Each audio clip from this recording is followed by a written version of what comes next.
xarunta akademiyada goboleedka afka Soomaaliga ayaa soo qaban qaabisay munaasabadan lagu weyneynayay maalinta caalamiga ee afka hooyo taasoo maanta lagu qabtay magaalada Muqdisho waxaana ka qayb galay mas'uuliyiin oo kamid yahay wasiirka wasaaradda warfaafinta dhaqanka iyo dalxiiska xukuumadda federaalka ee Soomaaliya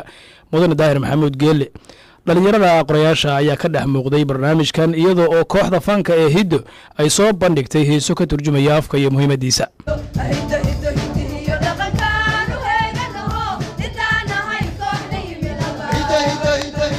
gudoomiyaha akademiyada goboleedka afka Soomaaliga ee aaga Professor Maxamed Daahir Afrax ayaa si faahfaahsan uga hadlay munaasabadani waxaana uu ku dheeraaday sharaxaadda muhiimadda 22 Febraayo waxaana uu xusay in muddo toddobaad ah ay socon doonaan barnaamijyo lagu weyneynayo afka kuwaasi oo akademiyadu ay hormud u tahay waxaa toddobaadkan oo aan u bixinay toddobaadka afka hooyo oo maanta ay halkan tan furitaanka u tahay waxaa socon doona toddobaadka oo dhan maalmaha soo socda oo dhan tamaashaadiyadaas iyo munaasabadahaas akademiyada laamaheeda iyo muxuu ahaa wakiiladooda ay daafaha dunida ka qabanqaabinayaan akademiyadani waa caalami urur caalamiya wey walow goboleed ay ku magacaaban tahay gobolka geeska Afrika laakiin caalamka oo dhan 6 qaaradood 4 ka mid ah ayaa wakiilada iyo magaranaysaa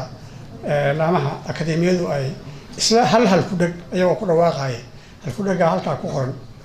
wasiirka wasaaradda warfaafinta dhaqanka iyo dalxiiska Mudane Daahir Maxamuud Geelle ayaa akademiyada uga mahadceliyay qabashada munaasabadan lagu weyneynayo maalinta afka hooyo waxaana hoosta ka xariiqay sida dhalinyarada ay mas'uuliyad weyn uga saaran tahay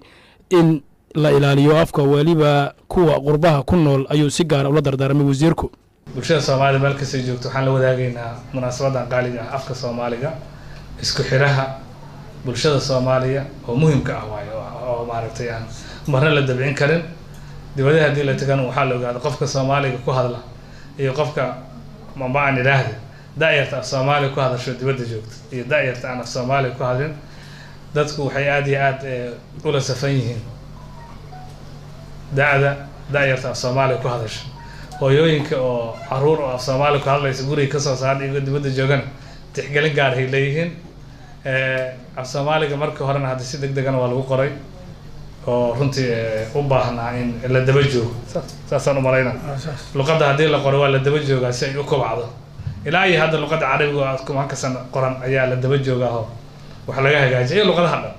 oo si bani aadamkii uu isbedel ugu soconaa